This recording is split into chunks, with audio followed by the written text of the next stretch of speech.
Cool.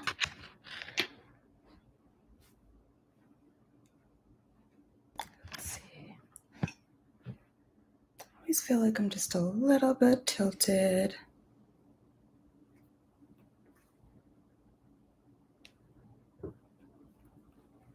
Kind of crazy.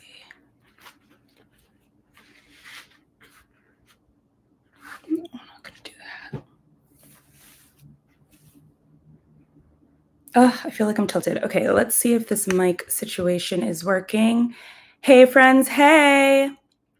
Drop in the chat where you're from. I'm just going to check to see if my podcast mic is working while I'm on the live, because I'm kind of trying to do two things at once and record for the podcast too. So let's see. Testing, 1, 2, 3. Testing, 1, 2, 3. Boom. She did that. Okay. And then good. And then, as always, I need to wipe the screen.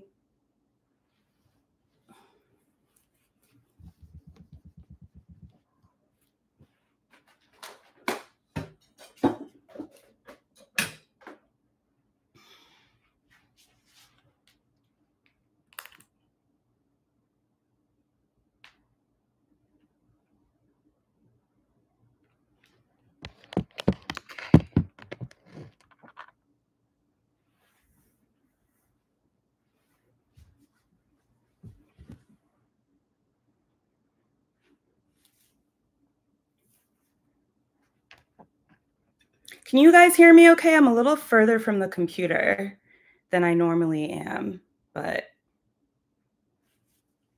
I guess it's fine. I just feel like I'm like tilting.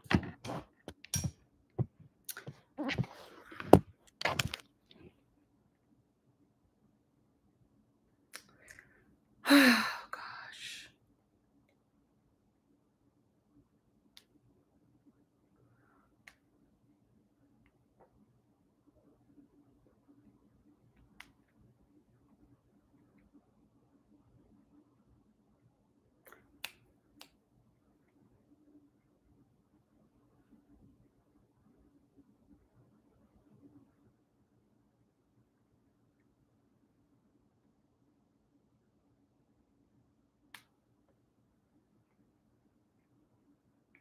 Okay.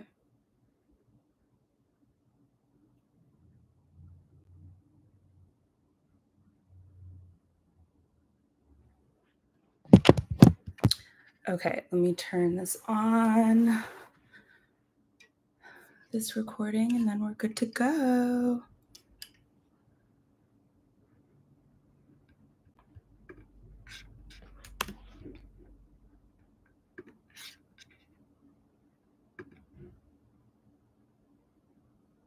Testing. Okay, cool. Just wanted to test the mic.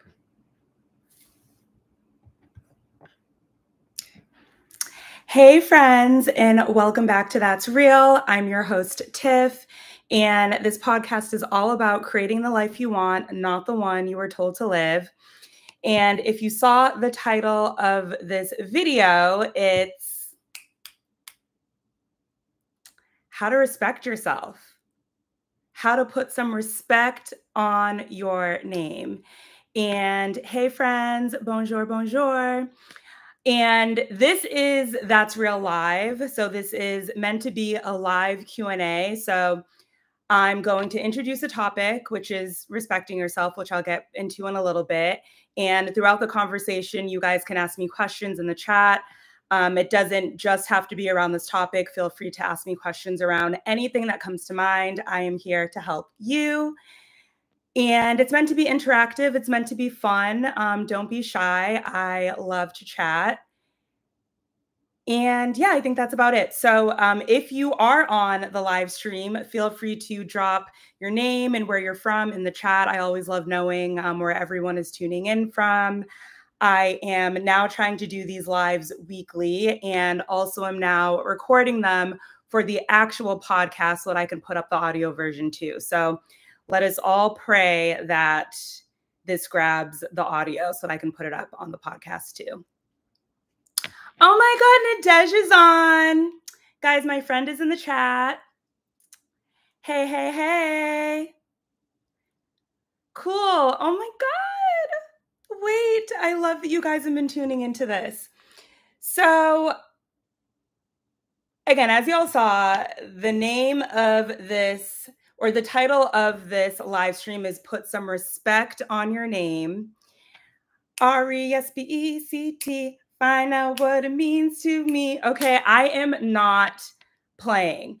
And the reason why I thought I'd kick it off with this topic is because over the past, let's say, several months, I feel like this theme of me respecting myself has been brought to the surface so many times. And I genuinely feel like when a pattern keeps presenting itself through different situations, different people, it's usually because it's something that you need to work on. And I don't know if any of you guys have ever had this experience where it kind of feels like the same energy is showing up in the same people or situations. Whenever I catch that happening in my life, I'm like, ooh, this is something that I'm supposed to be working on. So you guys can flag in the chat if you can resonate with this at all, because I genuinely feel like I'm entering a new level of my life, and every new level of your life requires a different version of you. And for some reason, I feel like this level of my life is calling me to respect myself more than ever. So I'm kind of like, okay, let's do the work. Let's figure out what we need to heal. Let's figure out how I can just respect myself more. And just thought I'd bring this topic to you guys in case any of you guys are working on this too. So I'm just looking at my notes. So as I kind of shared in my post about this podcast, I fully believe that I am truly being called to fully see my worth and stand 10 toes down on it. So wanted to chat about what it actually looks like to stop shrinking, stop second guessing, and really start showing up for the version of you that you've been wanting to become. So when I sat down to kind of think about this topic, I was like, okay, in order to know how to respect yourself, I feel like you first have to understand why we put up with disrespect in the first place, right? And when I say disrespect, like it doesn't mean like, oh my gosh, like someone's done something horrible to you. It can be as simple as you go to a restaurant and they make your order wrong, and although you're paying for it, you kind of just smile and take it. Or you find yourself in a hotel room and something's kind of off, and instead of speaking up about it, you just stay in the hotel room. Or I feel like something that happens a lot for me at the nail salon, right? And it's so funny because I see so many posts about like women going to the nail salon and like being afraid to like speak up about the style that they want. You're at a nail salon, you're getting your nails done, and they're not doing the style in the way that you wanted to, but you kind of just grin and pay the $100, $200 to get your nails done. And you end up walking away with a style that you don't like, right? I feel like honoring yourself and respecting yourself can come in the small things too. And it's like, I do genuinely feel like if we don't pay attention to the small ways that we're not honoring ourselves, we'll never honor ourselves in the big ways. So, and of course, I'm not just talking about little things like that. Yes, it is also situational. Yes, it also happens with people too. But oh, so someone said, haha, the nail example hits. I asked for a flower design and she put a sticker on. Okay. And for any of you guys who are listening to the replay or listening to the episode of this, I will be referencing the chat at times. So if you hear me, saying something, it's usually, sorry, if you hear me referencing something from the chat, it's because during the live streams, we do have a live Q&A.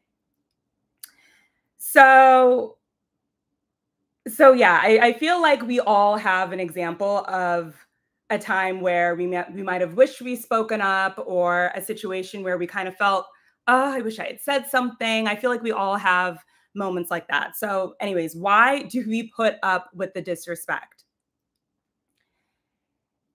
Number one, I do think it has to do with self-worth. Maybe we don't think that much of ourselves. And I feel like for me, I noticed this the most in my teenage years, in my 20s.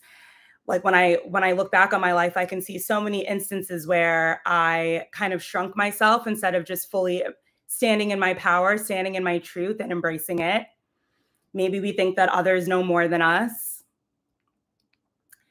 And I saw this quote from Subconscious Thinkers. It's an Instagram profile. And the quote says, "You're rare, so stop acting like you're regular." And I feel like this is something that a lot of us forget. I think that it's so easy, especially when you're in community settings, to feel like, oh, you're a part of this thing, or oh, you're a small fish in a big pond. But I do genuinely believe, and you guys know I've said this so many times, that we are all here for a reason. And we all bring something super unique to the table. And that's something that I never want any of us to forget. That's number one. Two, I think disrespect often comes when we're up against fear, obligation, and guilt, worried about how other people might perceive us, what other people might think of us. And then number three, I also think sometimes we disrespect ourselves, and honestly, sometimes it's an unconscious thing because we've been conditioned to. There have been so many people in our lives who try to bring us down, and especially during those times like where we aren't fully developed yet. I feel like it's easy to develop the program where you're constantly bending to other people's needs instead of honoring yourself. Actually, I have a pretty good example of this. I remember in one of my first jobs out of college, I had this boss, and she used to always say things to me like, "When you talk, you don't make sense." And although it wasn't true, and although none of my peers or other people thought that, I thought, because she believed it and she thought it was true, that it's something that was true about myself. So I don't know if you guys have ever experienced that, where maybe someone's sharing a false narrative about you and you just start to believe it. And I feel like, again, this happens more so in our younger years when we're not fully developed, when we haven't really experienced the world, where we're still trying to understand who we are. I feel like sometimes that happens. And there's this quote by James Baldwin that I found that says, "It took many years of vomiting up all the filth I'd been taught about myself and half believed before I was able to walk on the earth as though I had a right to be here." Woo! Let that sink in for a second. How many years have you been how many years have you been attached to an idea that someone else has of you, even though you deep down know that it's not true? Or are there things that you need to unlearn? Things that people have told you about yourself that maybe you're starting to believe, but how could it be true? And it's so interesting because in that situation about that I was telling you about, a former boss, right? It was so interesting because I don't know if any of you guys who are on got a chance to listen to the podcast episode I did, where what was the prompt? It was when you look back at your life, what are the things that you keep returning to through conversation, through work, or creative expression? And one of the things that I found had been a constant in my life was my voice, expressing myself. One, people would always comment on my voice. And two, I realized that it was a tool that I should be using. So how funny is it that I was in a situation where someone tried to silence my voice, or someone tried to make it seem like my voice didn't have value. Someone said, when I talk, I don't make sense. And these are things I really want us to pay attention to. And as I'm sharing this with you guys, I'm also saying it to myself, because I do think sometimes when you're so in your power and you're using your gift or just a part of you that is just so bright and is just so in aligned with who you are, I do feel like it can trigger some people to where they project their insecurities onto you by calling it out, by pointing it out, by telling you that you're less than for owning that thing. And it makes me so, so sad that this happens. And honestly, even in my life, just looking back on for how many years I believed certain things to be true about myself when they absolutely weren't, just because of something someone said. Right? What does that look like for you in your life?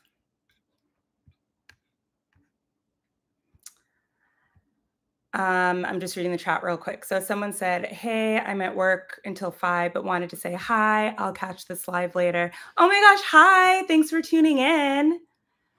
Nadesh is, oh my God, that is so harsh. Can't believe. Oh, so it wasn't a therapist that said it. It was an old boss. But just crazy, right? So I feel like there's so much that happens in our life that causes us to think of ourselves as less than, but it's not really true. So one thing I would recommend doing, and it's something that I try to do every now and then, is to pinpoint, what do I believe about myself? Maybe because of something someone said to me, versus what do I know to be true about myself?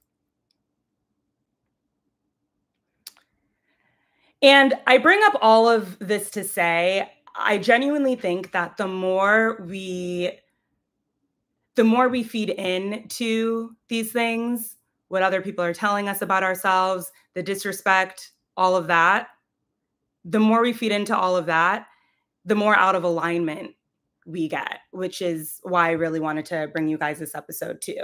So I thought that today we could kind of have a little fun and all kind of share together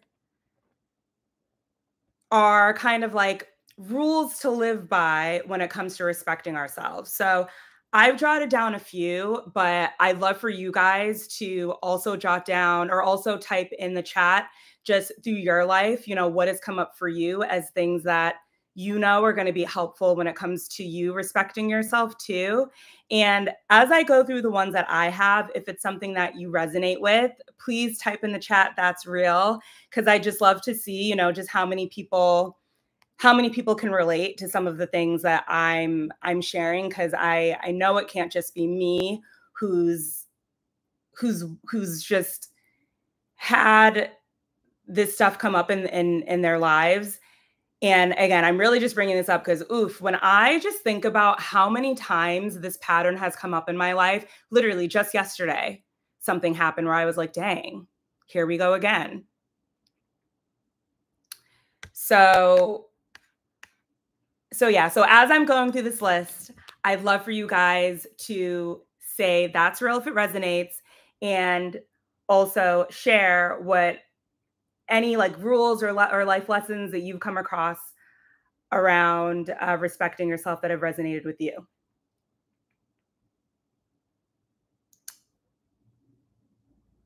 Okay. Okay, are you guys ready? So, rule number 1, get comfortable with disappointing people. This is a quote that I saw from Glennon Doyle. The quote says, your job throughout your entire life is to disappoint as many people as it takes to avoid disappointing yourself. This is a big one that I had to come to terms with, and something that I really struggled with, especially in my 20s. And again, I will say there was a point in my life where I was a people pleaser. I would always bend to what other people wanted me to do. I would always bend to other people's idea, to their idea of me. And I would always want to show up in a positive light, right? Didn't want to be difficult, didn't want to ruffle any feathers. But now I'm like, why am I choosing to be comfortable? Why am I choosing to be comfortable just for the sake of someone else's comfort? Nah, we're not doing that anymore. Nope. No. Oh, someone says, sometimes I actively try to disappoint people. Okay, listen. Number one. Number two, check your environment. I can't remember where I pulled this quote from, but it says, you can't live a big life in a small environment. Staying in the wrong places too long and you start to shrink. The problem isn't always you, it's where you're standing. How many of us have been in environments where disrespect has just started to become the norm?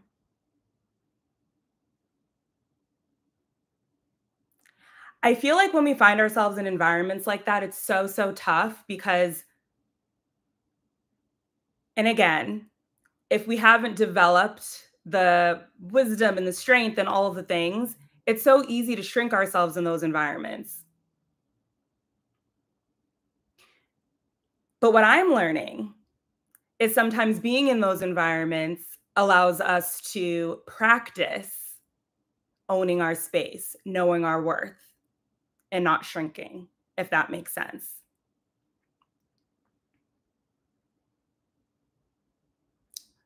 Oh, someone says, so freaking real. I'm still trying to get out of a crummy environment. But kudos to you, because at least you know. So sometimes it's not you. Number three, and I got this from, I'm currently reading Rick Rubin's book, The Creative Act, A Way of Being. If you like it, that's what holds the most value. And I actually added, like, if you like it or don't like it, that's what holds the most value. And again, this is me speaking to my younger self. There was a period of time where, for some reason, I just didn't value my opinion. I thought that other people knew better than me. So I would never trust and respect what I personally liked or what I felt I wanted to do. I would instead look outside of myself for those answers. And I feel like when we do that, that just opens the door for other people to push and pull and decide and mold us into who they want us to be versus who we're meant to be. And I think that's such a scary thing to step into. And I know for me, there was a lot of unlearning that I had to do around that. 100% for sure. Someone said, not a single lie detected. Okay. And if you've ever been that person, you are not alone. I think there are more of us out there that have subscribed to that than we think. I think sometimes we do it unconsciously too. Just part of that conditioning.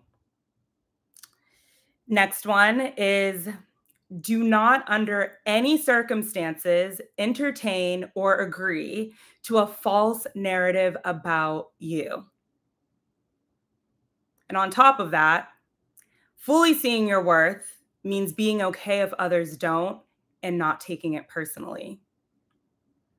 So there's this quote by Alex Al. So she said, allowing people to not only be wrong about you, but stay wrong about you is a sacred skill.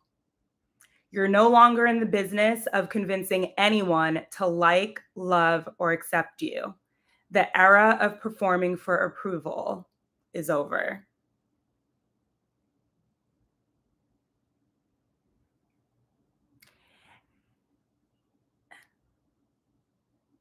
Haters gonna hate.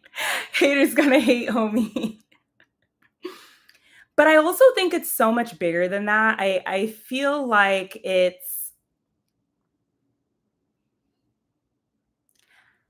I think it's also about when you realize people don't see your worth, when you realize someone's projecting, when you realize it might just be someone's insecurity that's playing into the way that they treat you,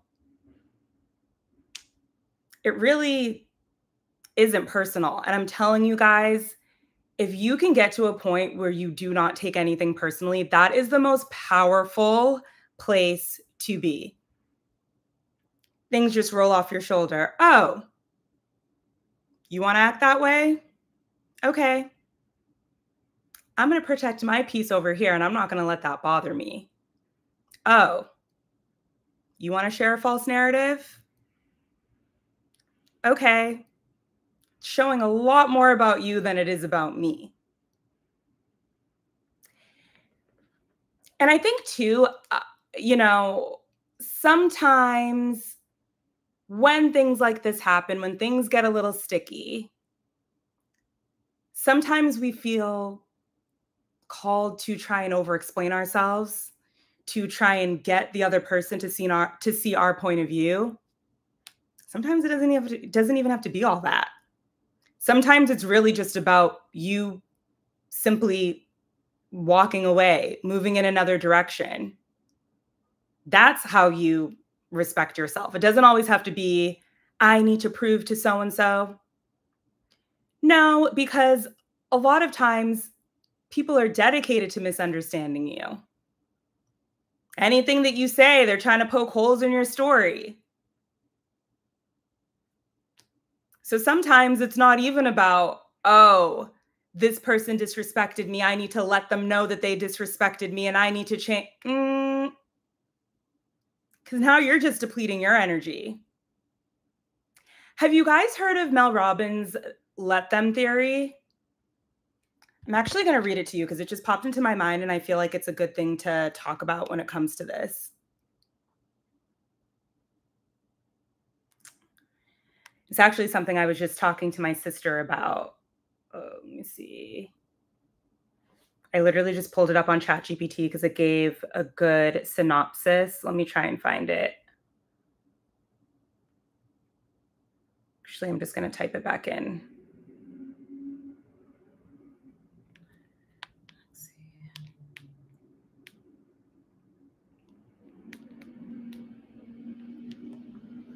And sorry, every time. This chair is so funny because it always like twists and turns. So I'm always trying to get myself to stay straight. But Christian Jane says, people try to make you legible in order to feel powerful or make themselves feel secure. It's not our responsibility to be legible or easily understood by other people. Boom. Asia says, I was in an emotional abuse relationship and it took time to get back to feeling worthy again. I am so sorry to hear that. I'm so sorry to hear that. But now you have me and a community of people who are here to support you.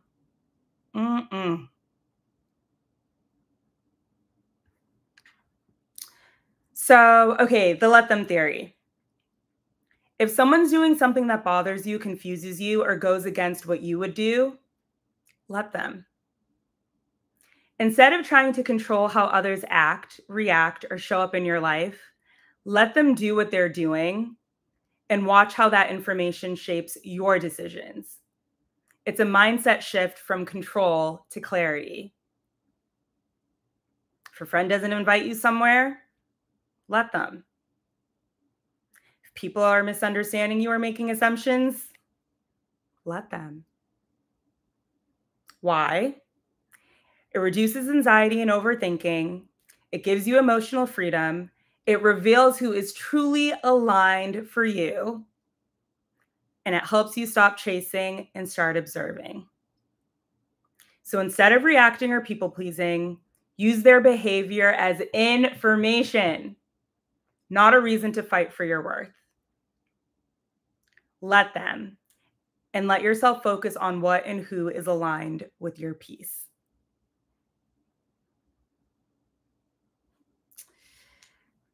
Let's see. Lisa, let me know if I'm pronouncing your name right, says, being a people pleaser sucks. I used to be in the past, not anymore. My self-worth is a priority now. I'm here for that. And I'm proud to say that I am a recovering people pleaser. Sometimes, sometimes I got to watch myself, but I feel like I've been doing a pretty good job.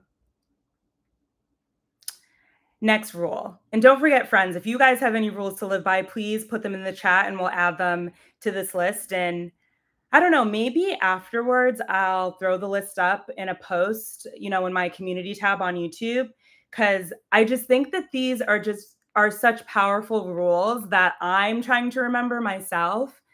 And when I put them up, you can screenshot them, print them out, put it on your mirror, because ain't no one disrespecting us anymore. Okay, so the next one is, how would you show up in the world if you weren't driven by fear, obligation, or guilt? This is actually one that I got from a sermon not too long ago. And I love this one so much because I just think it puts emphasis on the fact that when we're operating out of fear, obligation, or guilt, we're not honoring ourselves and what we truly want to do in a situation. Usually means that we're putting someone else, their thoughts, their feelings, what they want above our own. And I feel like we really got to be careful with that.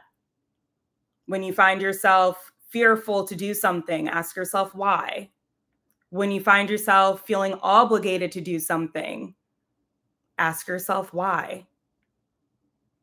If you find yourself about to do something because you feel guilty, it's like, nah. In this season of our lives, we're not operating from that place. And also, I will say this, and I really want to do a whole episode on friendships and whatnot, just because, friends, over the past several years, I've gone through so many ups and downs with friendships. And honestly, even my definition of friendship has changed a lot as well. But if someone makes you feel obligated to do something, is that a real friend? To me, real friendship is about giving people the freedom to choose, not being so attached, Because I feel like, at least for me, when I was younger, especially in my 20s, I feel like that's where the fear, obligation, and guilt showed up the most, is in friendships and actually also at times family. So I think it's really important to pay attention to that.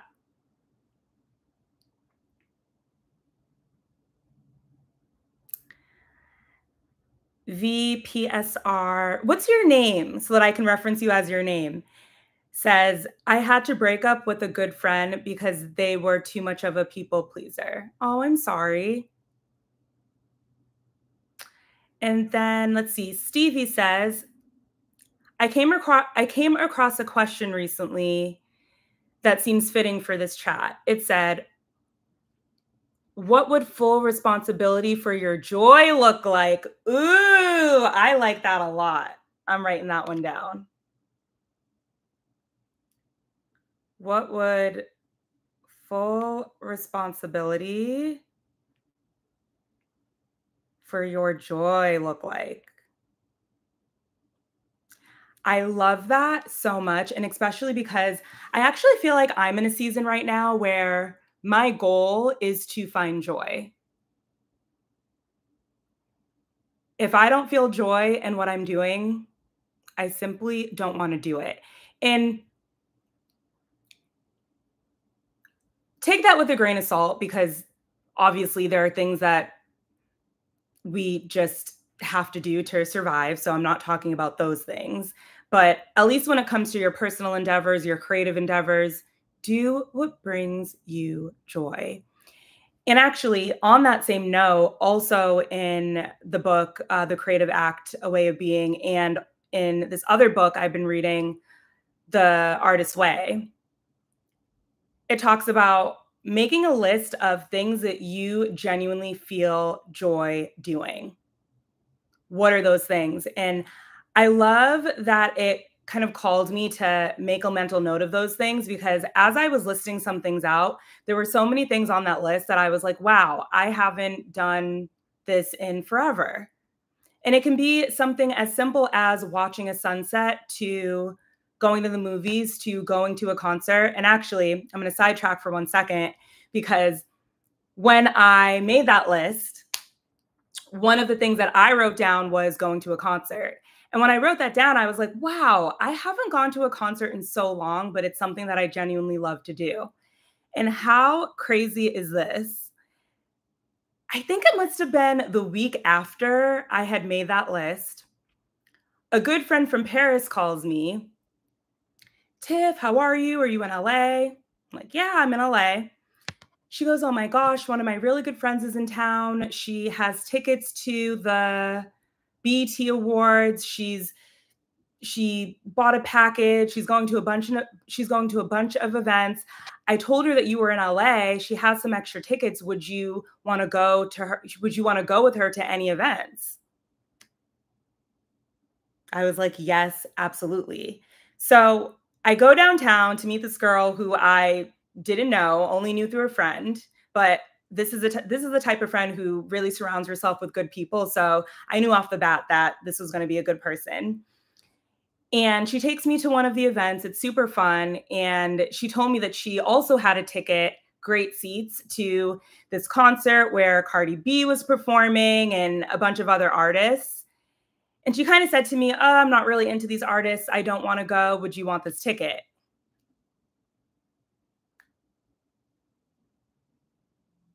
Yes, I want that ticket. She goes, here you go. I'm not going to go. I'm tired. I'm going to go to sleep. I was like, okay, I'll take the ticket. Friends, I ended up having great seats. Great seats at the Crypto Arena, see Cardi B perform and a bunch of other artists. Found myself at a concert for free. So I would highly encourage you guys, as often as you can, to tap into what brings you joy. Even if it's something that you can't do in the moment, start making a list. What are those things that you love to do? And do more of them. Thank you so much for bringing that up. Thank you so much for bringing that up. Okay, what else do I have?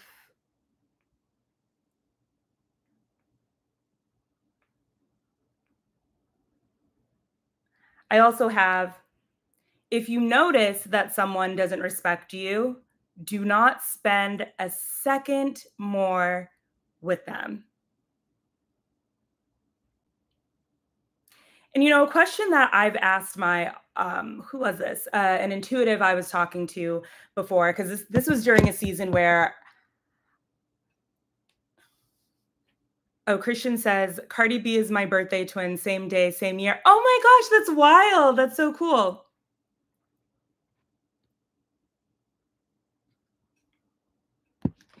So sorry, you guys know I get distracted, but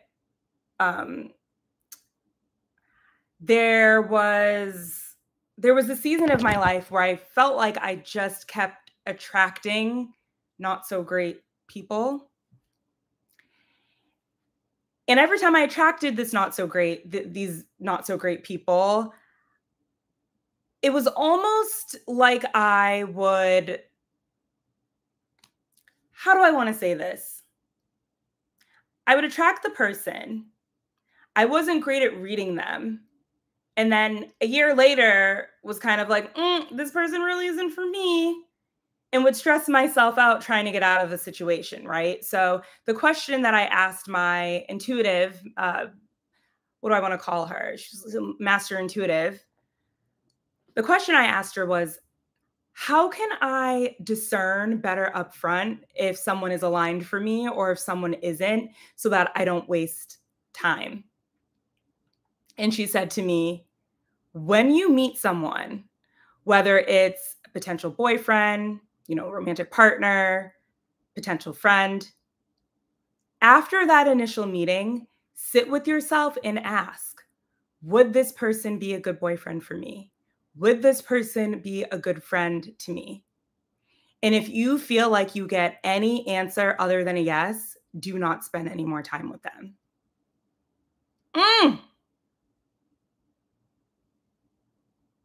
And I think with this, it's a lot about just having really good boundaries, which there was a season in my life when I really didn't. And I also don't think I took the time to be super intentional about who I was letting into my life, which then led to disrespect, me not honoring myself, me going along with what they wanted, even if it was something I didn't really want. How many times have any of you guys done that? You know, things to think about.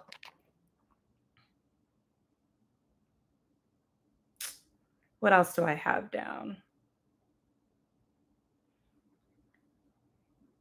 So that's the majority of what I have on my list. And then I have just a few things after that, just about, I do think when you are moving from, Christian says, sometimes we're moving too quick. We aren't sitting with ourselves and asking the right questions and reflecting. Yes, absolutely. I feel like that was definitely the case with me. And I think especially because I'm such a people person, I love being around people, I love connecting with people, and I tend to have an openness to me. And I think an openness without boundaries is a recipe for disaster. So, ooh, and there was a thought, oh, what was I going to say? What was I going to say? Maybe it'll come back to me. It was, I hope it comes back to me. Anyways, so another thing that I wrote down, or that I saw a really great quote about, is I do think when we're moving into new seasons, when we're really owning our worth, when we're moving more into alignment of who we are now, sometimes we're changing in such a big way that it can trigger certain people in our lives. And I saw this quote that said, and this is from, I don't want to mispronounce her name, Nedra Tawab.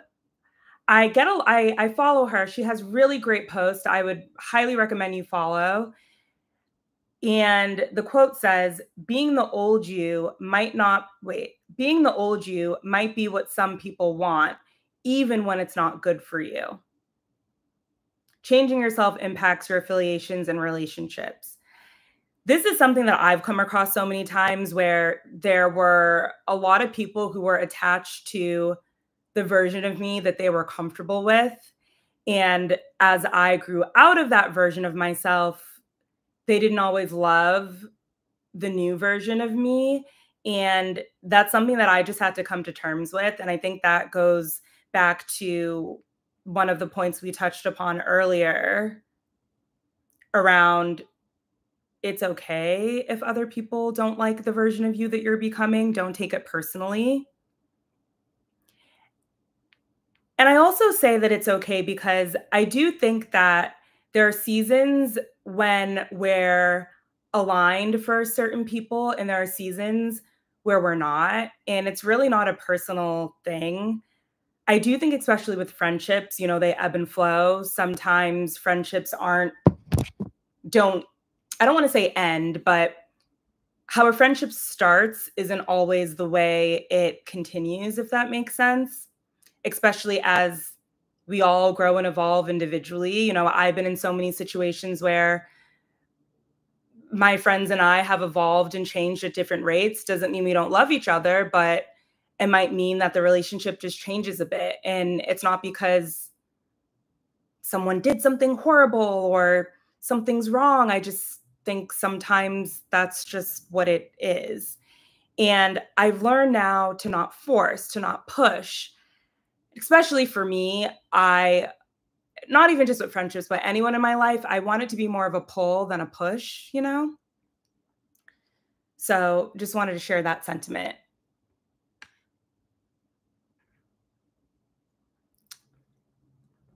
VPSR says, I majored in psychology because I used to be a people person. Then I did a complete 180. Now I'm antisocial and introverted. Oh, well, ain't that? That's so funny. Stevie says, I know people who are triggered by my change because it doesn't fit who they want me to be. For example, having to be someone who's easy to walk over or bully into something. Oof. Gosh. I need to get a better chair. I love this chair, but listen, be going back and forth.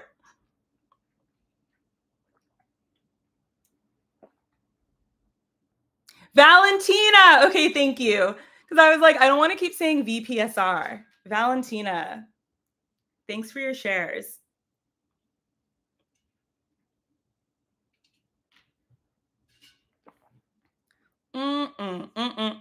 Listen, no. Gone are the days where we let people walk all over us.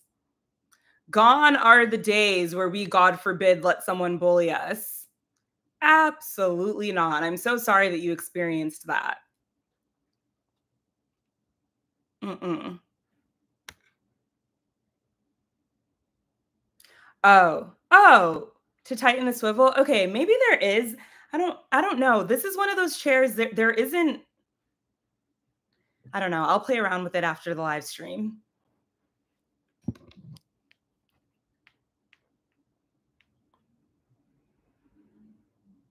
Wow, I've already been chatting with you guys for 45 minutes. These live streams go by so fast.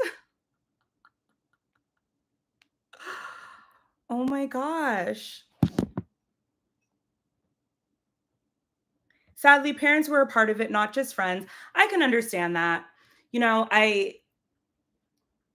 again, I'm not a parent, but I can understand how hard it can be, one, to witness your child and the different versions of them. I do think, and I said this on another live stream, I do think that every age, every decade probably presents a different version of a child that they then need to adapt to. And then as the child, as we're growing and evolving and wanting more independence and whatnot, we're also trying to figure out how to navigate relationships with our parents, our family, our loved ones. Whew. Yeah.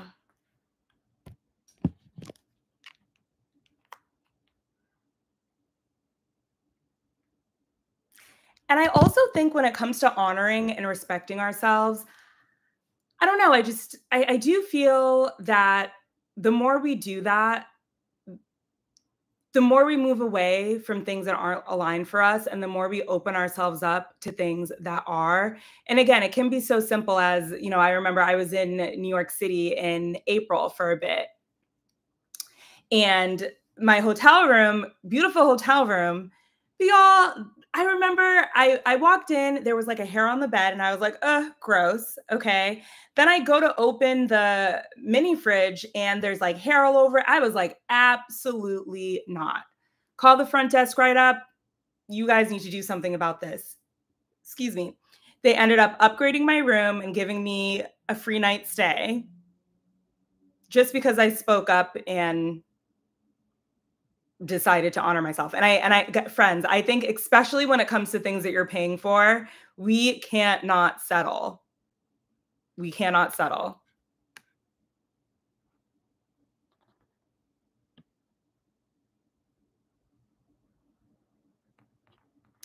It would be nice if it could be done with kindness and grace from all sides. I hear you. I do hear you, but something that I've also learned to do is sometimes you have to leave people in honor. How do I want to say this?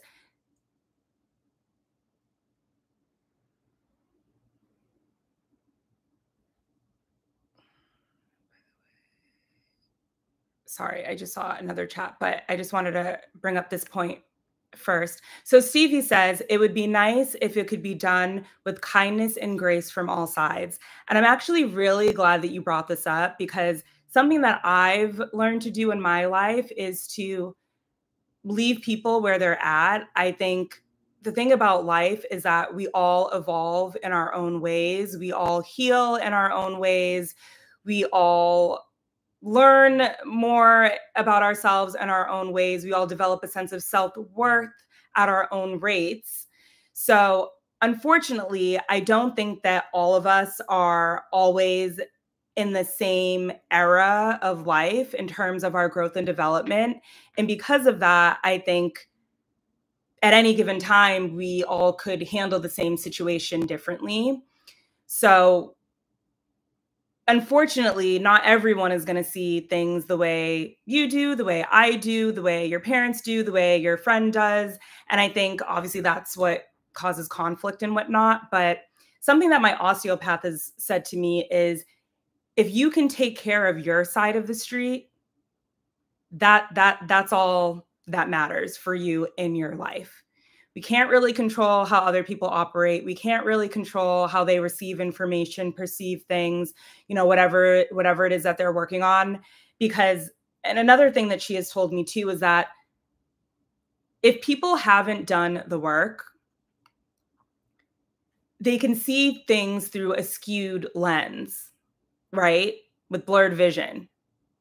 So sometimes it's not even worth, and that's why in the list I shared with you guys, part of it was sometimes respecting yourself is simply just walking away and sometimes it's not worth a conversation. Sometimes it's not worth a big reaction, because there are people who are seeing things with blurred vision. And when they're operating from that place, they're never going to understand your point of view. They're never going to show you grace or act with kindness, because they're operating from their pain, their hurt, what they believe to be true. So it can be really, really tough, but I think sometimes it's just, I see that this is where this person's at. It's not about judging. It's not about, oh, they're less than me because they think this way. No, it's not about that at all, because we've all been there. We've all made mistakes. We've all at times seen things through a blurred lens because of our conditioning. So it's not about judging. It's not about, again, thinking they're less than, but, oh, I see that this is where this person's at. It's not where I'm at, so I'm going to move in this direction. And I really hope that that's what you take away from this, because sometimes it does make me sad when, especially as we evolve and when we know we've done the work, when we know we can see the truth of a situation, it makes me sad when, instead of holding someone up in love, especially people who really need it, who are operating out of pain, we judge, we point the finger, we blame, because that's not serving anyone. It's not serving anyone. And I also feel like, in a way, it can lower our frequency. And I'm part of the high vibe tribe. I try my best. And of course, I have my moments like everyone else, but I do try my best to maintain the frequency that I want to be on. And that frequency of judgment and blame is just a low frequency. And, it's like what Michelle Obama says: when they go low, we go high.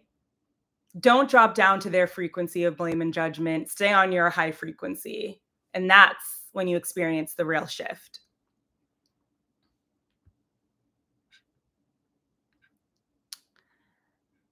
Let's see. DMPLS Carter.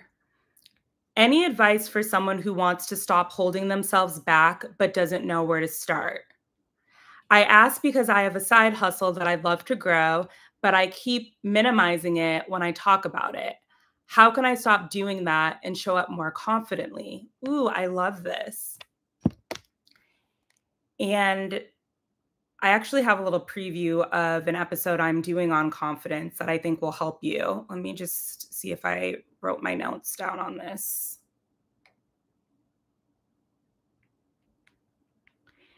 And I will say to you, to the person who wrote this question, I think step one is recognizing it, which is what you've done. So it's, you know, you're doing it. And I would say step one is when you realize you're doing it in any given moment, what's a mindset shift you can take in that moment so that you're no longer doing it. So for example, I don't know in what way you try and minimize your project, but if it's a situation where you're comparing yourself to someone else. Guys know I've said this so many times, comparison is the thief of joy. What are those affirmations that you can tell yourself to get yourself out of that cycle of minimizing whatever it is that you're working on? That's number one. I think number two, no, and this is actually something I said in a past live stream. Nobody really knows what they're doing. And sometimes I feel like a lot of us lack confidence because we think other people know better than we do, or we feel like other people have all of the answers.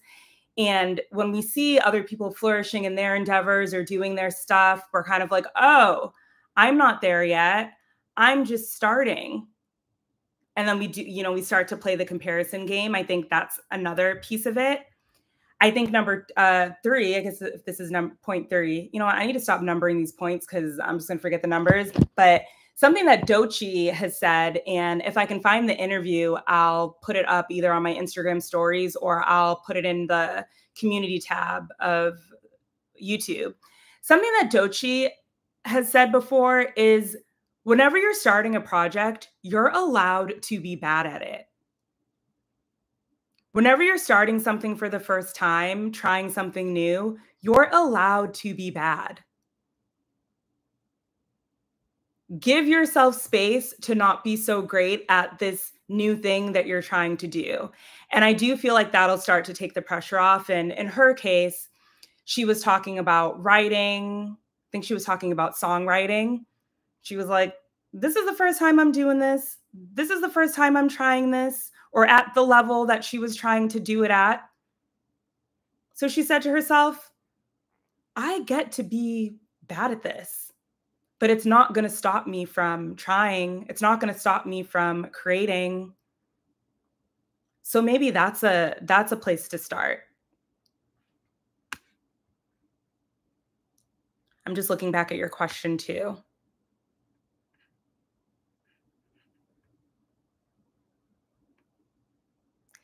And also to your question, I would first ask you, why do you feel like you're minimizing it?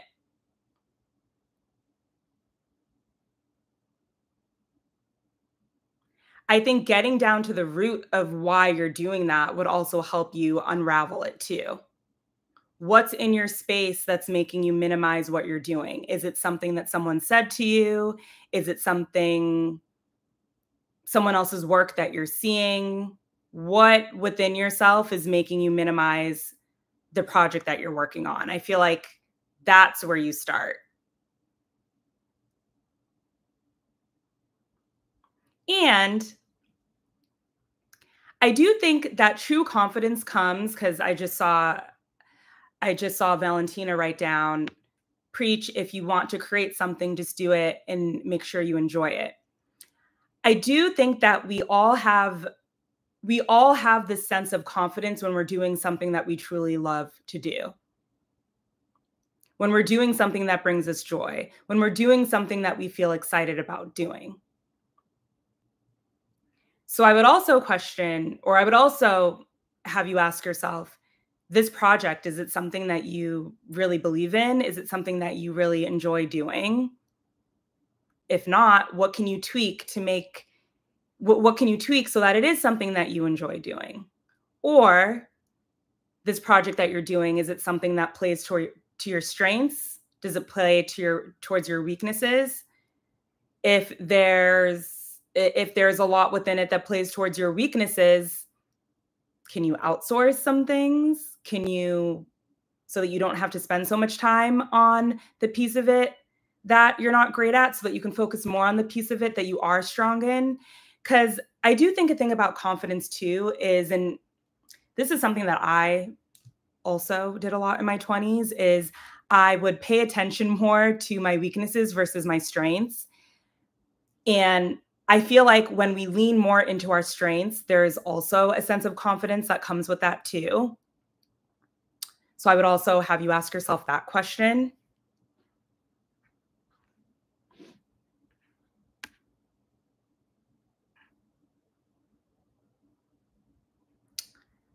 So it's sometimes at networking events, it feels like I'm in a room full of more accomplished people. Oof, we've all been there.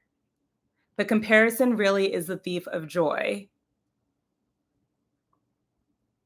It's so true. And because I've been there so many times where, I mean, I was just at an event earlier this year where I was like, wow, these people are all doing their things. New York Times bestselling writers, creators who are huge. And I was kind of like, hey guys. And later I was talking to my friend about it, and she was kind of like, but you are that person too. Why don't you believe that you are? And I think this goes back to the piece around self-worth that we were talking about earlier.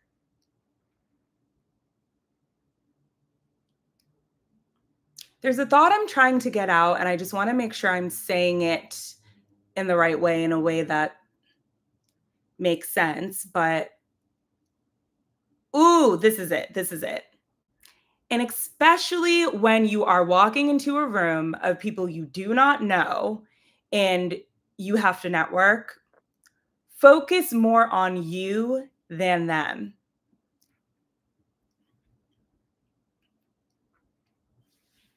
Focus more on how do I feel about myself versus, or focus more on what do I think about myself versus what do they think of me. And I think I've said this in another live stream too, but I think a lot of it is about giving whatever it is you need to yourself first. Because when you do that, that's when you start to experience it on the outside.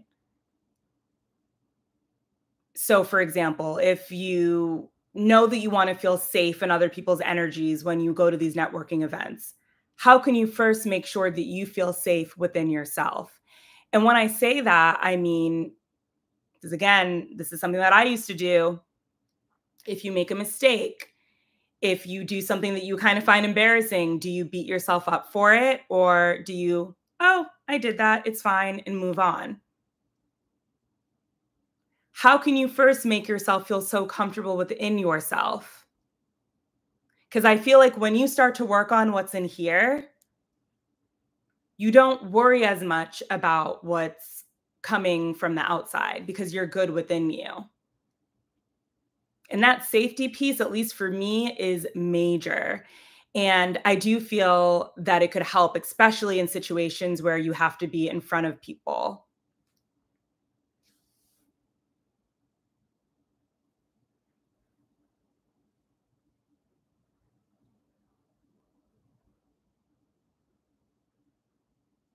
Time to shift my mindset and own it more. This was really great advice. Thank you. Christian says, we also don't realize how many doors have been open to these people or how unimpressive their own professional lives are. People are a lot more ordinary than they often appear. Hmm.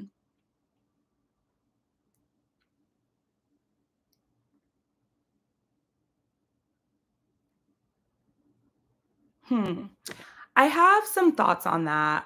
I I think as a whole, I think, how do I want to say this?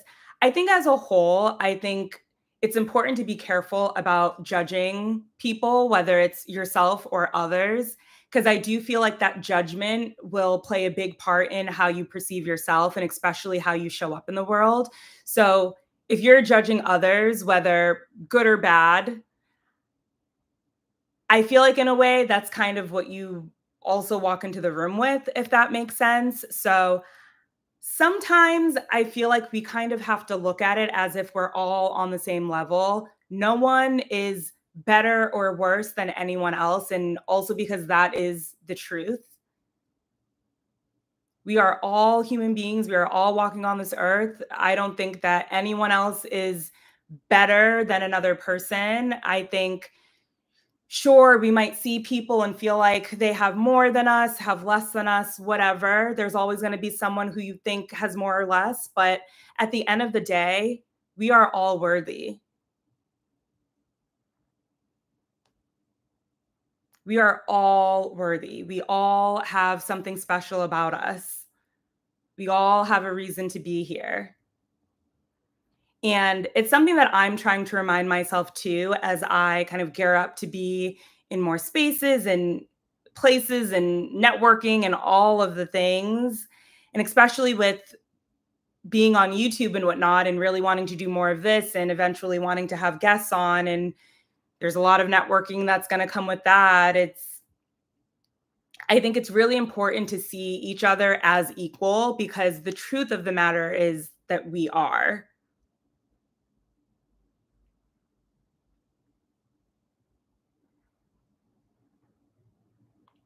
Christian says, I guess what I mean is we often see people's highlight reels and we don't realize they are as anxious or maybe it's boring. And I will say to that point, oh, and let me repeat that because I got to remember I'm also recording for the actual podcast. But Christian says, I guess what I mean is we often see people's highlight reels and we don't realize they are as anxious or maybe as boring as we are without the cameras and press. I mean, I will say, usually when you're at a networking event or even when you're scrolling on social media, people are putting their best foot forward. You know, even with me, I can tell you guys right now, I've been sitting in bed working all day because it's that time of the month and I've just been extremely tired and literally only put on my makeup, put on my face for you guys. Okay. 99% of the time, I am not this put together. And, you know, I do think it's true, especially with social media. It is a highlight reel. You are seeing the best of someone, especially when you walk into a networking event, because they're networking too. You are seeing the best of that person.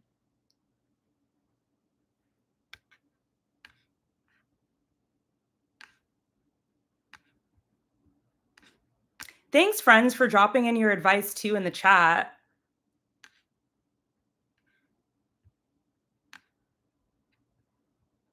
I'm just going to scroll through to make sure I didn't miss any other ones.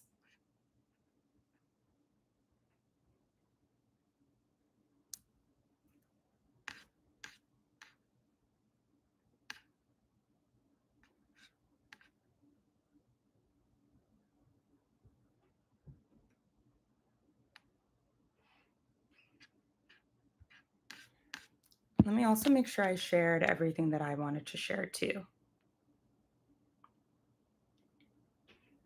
Oh, and actually, you just made me think of a really great quote that I got from the Mel Robbins podcast.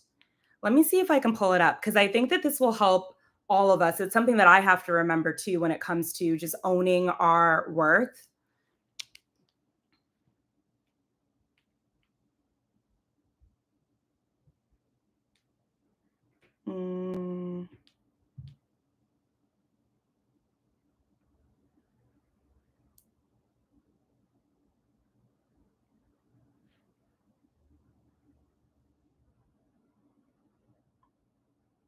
Here it is. So Mel Robbins did a podcast episode with Trent Shelton. He's a former NFL player and motivational speaker. And he said, if your worth is always tied to something external, then how can you ever be consistent in loving yourself? Because you're putting your life in the hands. Wait, sorry. Let me say that over. If your worth, so wait. If your worth is always tied to something external, then how can you ever be consistent in loving yourself? Because you're putting your worth in the hands of something that can go up and down. Cut the strings in your life. Wait, cut the strings in your life. What's the puppet master that's controlling your worth? And get back to a solid foundational principle that doesn't change. And for him, he said it's faith. So I think that's something for us all to think about when we find ourselves in these situations where we think we're not good enough, or we think other people have it more together than we do. What exactly are we placing our worth on? What is our worth tied to in those moments? And cut the ties to it.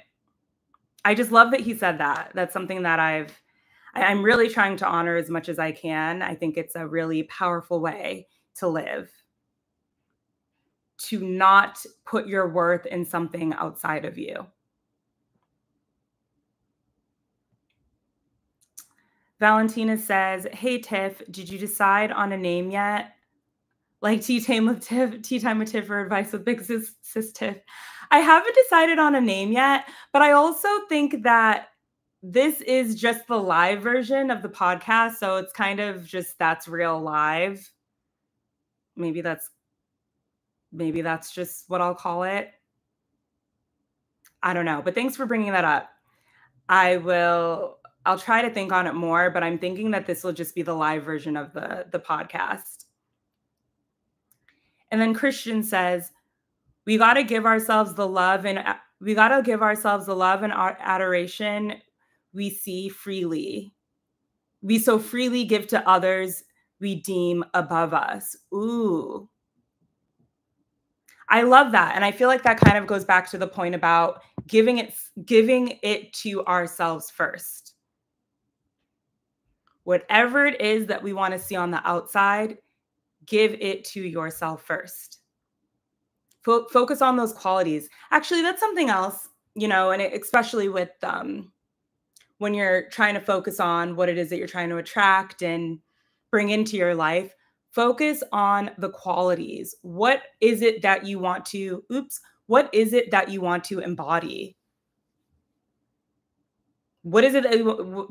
you want to embody, whether you're walking into a networking event, whether you're working on a project, whether you're just doing any type of endeavor? How do you want to show up? And how can you give it to yourself first?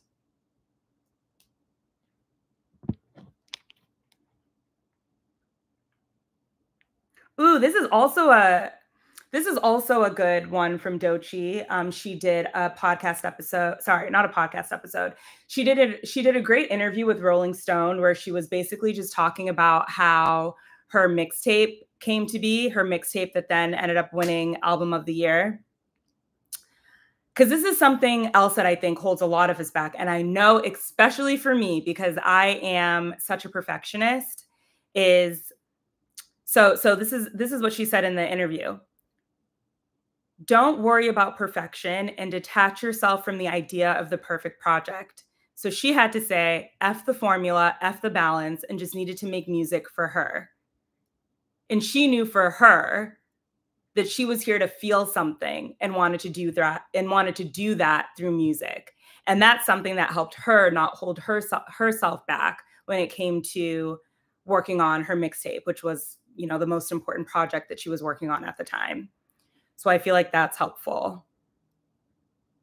She also says, you have to have somebody next to you who can remind you of who you are when you're creating. And I love, love, love, love, love this so much, because I do think when we're working on something, and especially if we're working on it on our own, it can be so easy to get in our head and think that we're not doing it well, or think that we could be doing it better, or what have you. I know that I've had those thoughts.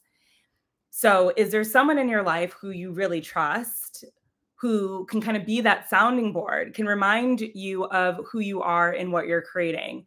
And for her, it was, I want to say it was her producer that she was working on, because I think there was a situation where she basically was like, okay, I'm going to put out this mixtape. I'm going to lock myself in the studio and pump it out in 30 days and just do it. And there were a lot of times where she was second guessing herself, where she was worried, where she wasn't sure if what she was creating was good. And that person who she fully trusted was next to her, reminding her of who she was and what she was creating.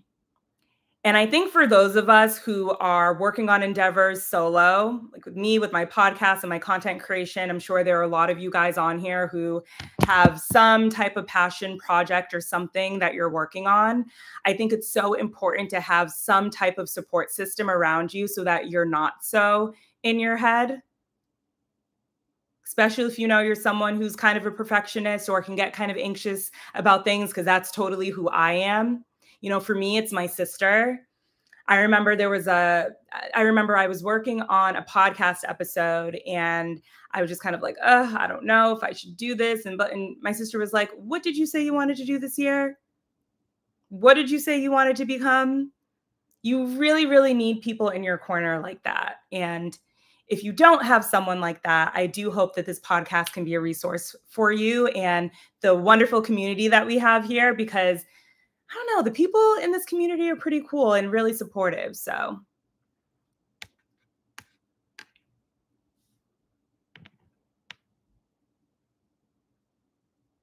yes, girl, do whatever you're feeling in the moment. Don't strive for perfection because things aren't perfect. Done is better than perfect. So funny. That's actually something my French boss, when I was living in Paris, used to always say, done is better than perfect.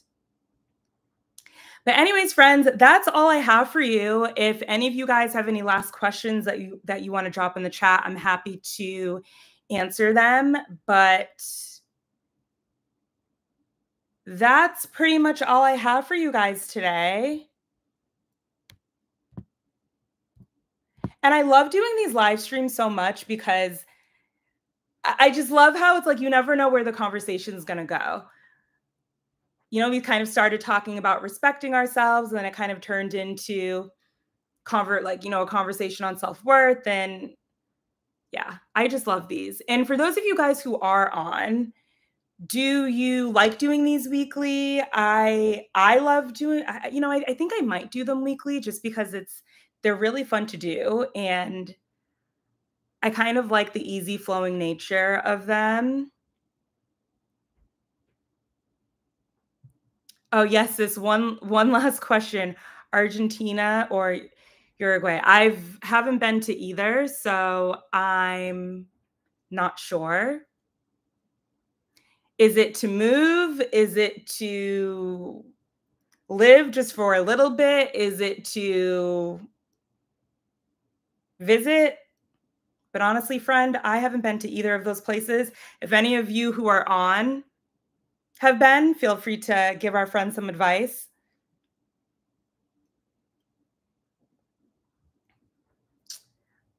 Christian says New York City or LA. Right now, LA, definitely. And I only say that because I think I just gel very well with this lifestyle right now. I love the weather. I love that I can immerse myself in nature. I like that I can drive and it's easy to get around that way. I'm not really a fan of the subway, especially right now. I also love that it's chill and relaxed. But again, that's just me. I think that when it comes to cities and figuring out where to go, it's a very personal decision. So that's how I feel, at least for right now. This could change, but yes, I do watch Love Island. Are you guys watching and are you all caught up? Because I don't want to give any spoilers. Oh, no, we need to talk. Listen, I might need to stay on for a little longer. We need to talk about Love Island.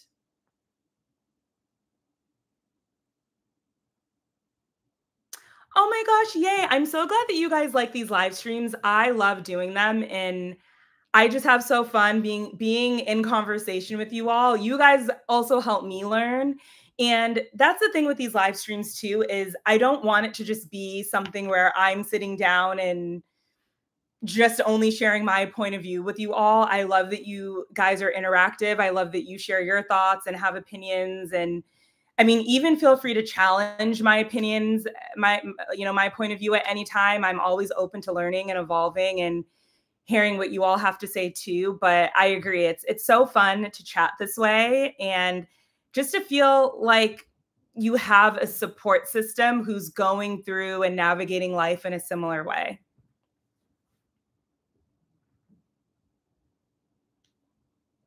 But I do watch Love Island. I'm definitely tuning into tonight's episode. I'm rooting for my girl Amaya. I love Amaya. I think she's so sweet. I voted for her and Brian. I don't know if you guys watched the most recent episode. What was it, on Tuesday? But I definitely voted for her and Brian. I have no idea at this point who's going to win. And I have never been a Love Island girly. This is the first season that I've ever watched. And I really only started watching it because my best friend has been watching it and she was raving about it. So literally I started watching it last Wednesday and caught up on and now I'm all caught up on all 31, 32 episodes. I have been just watching them back to back. Oof, the drama. Friends. And I haven't yet gotten into the UK version of it. I've only ever watched the US version. Oh, it's your first time watching too? Okay. Ooh, you want to hear my opinion? Okay, opinion on like what? Certain dynamics? Like, tell me what you want my opinion on when it comes to Love Island.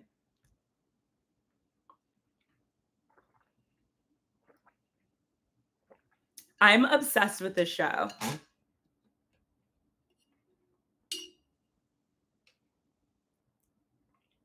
I'm actually trying to go to a watch party to watch I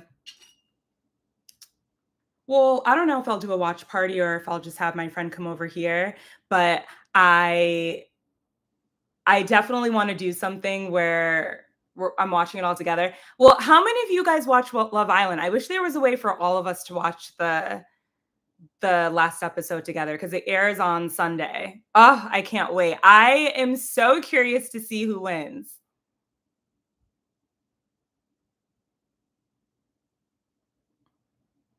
No, I haven't watched Big Brother. What's that? I haven't even heard of it. There's so much tea. I don't know where to start.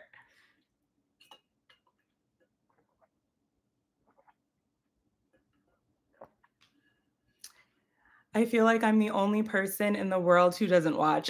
Crying. No, trust me, you aren't. I have a handful of friends who aren't watching. I don't know what it was about the season that I just feel like it's everywhere. Every time I open TikTok, every time I open Instagram, it's a reel about Love Island or something. Like, it's literally insane.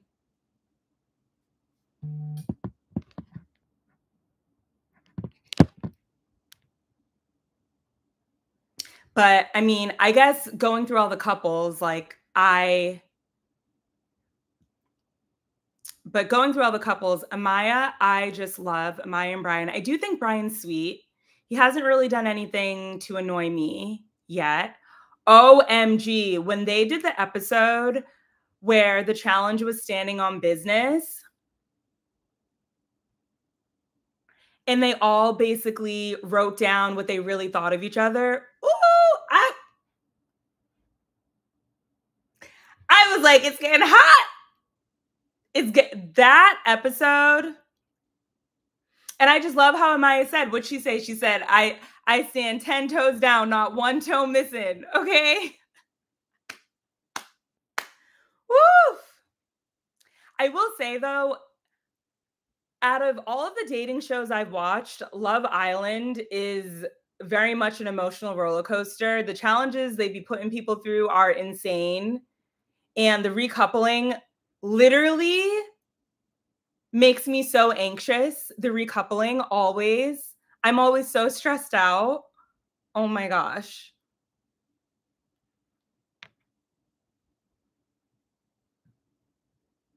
Right. That episode was crazy. That episode was crazy. Oh, and how do we feel about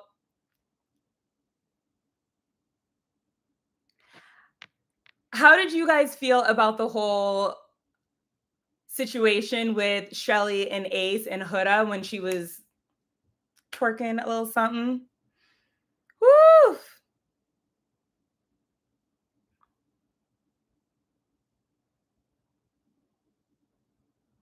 It's a reality show where people live in a house, compete for power, and manipulate and backstab each other to be the last one standing. Oh, was someone asking what it's about? Oh, that's what Big Brother is about. So Big Brother is about people live in a house, compete for power, oh my gosh. But compete for power in what way? Like, what exactly are they? Is there like a ranking system in the house or something like that?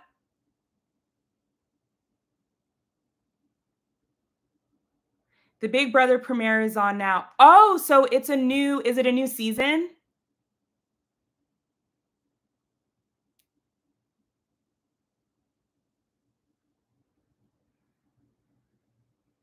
Oh my gosh, crying.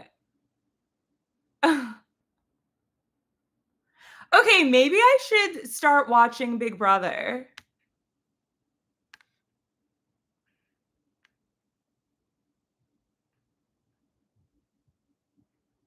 Competing for power to nominate each other for elimination. Okay, and then what streaming service is Big Brother on? Start with season 26. Okay. Maybe that's another show to get into that I'll try to get into. It's on CBS. Oh, CBS. Okay. But is there a streaming service? Is it on Peacock or Hulu or anything? Paramount Plus. Okay. Okay, cool. Okay, that's definitely one I'll look into then.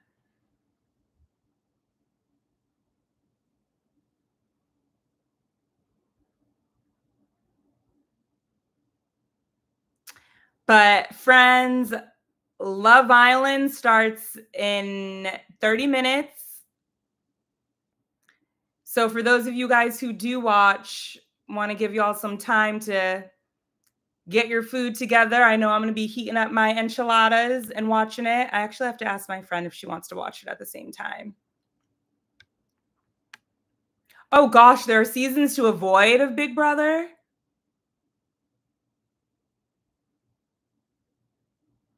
Okay.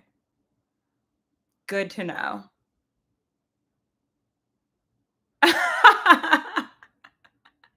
Hey, Sahara. Yes, we are still on, but we're wrapping up now.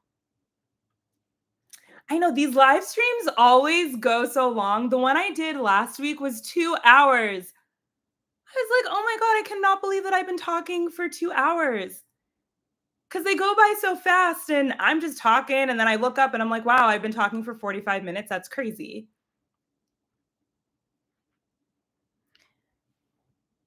And oof, editing this because basically I'm recording it for the actual podcast too. So I need to go back and listen to everything and see if I can pull out the good bits and put it up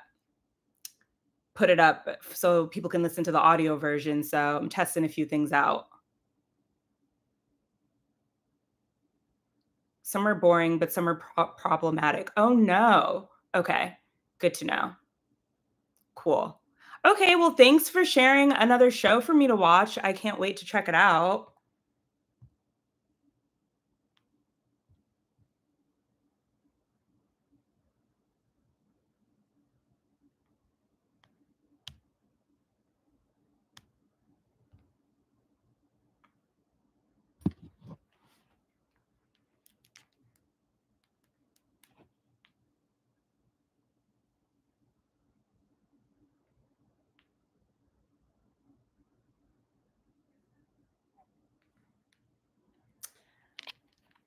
Yeah, I'm about to hop on. Sorry, I got distracted. Sorry, hop off, but I got distracted.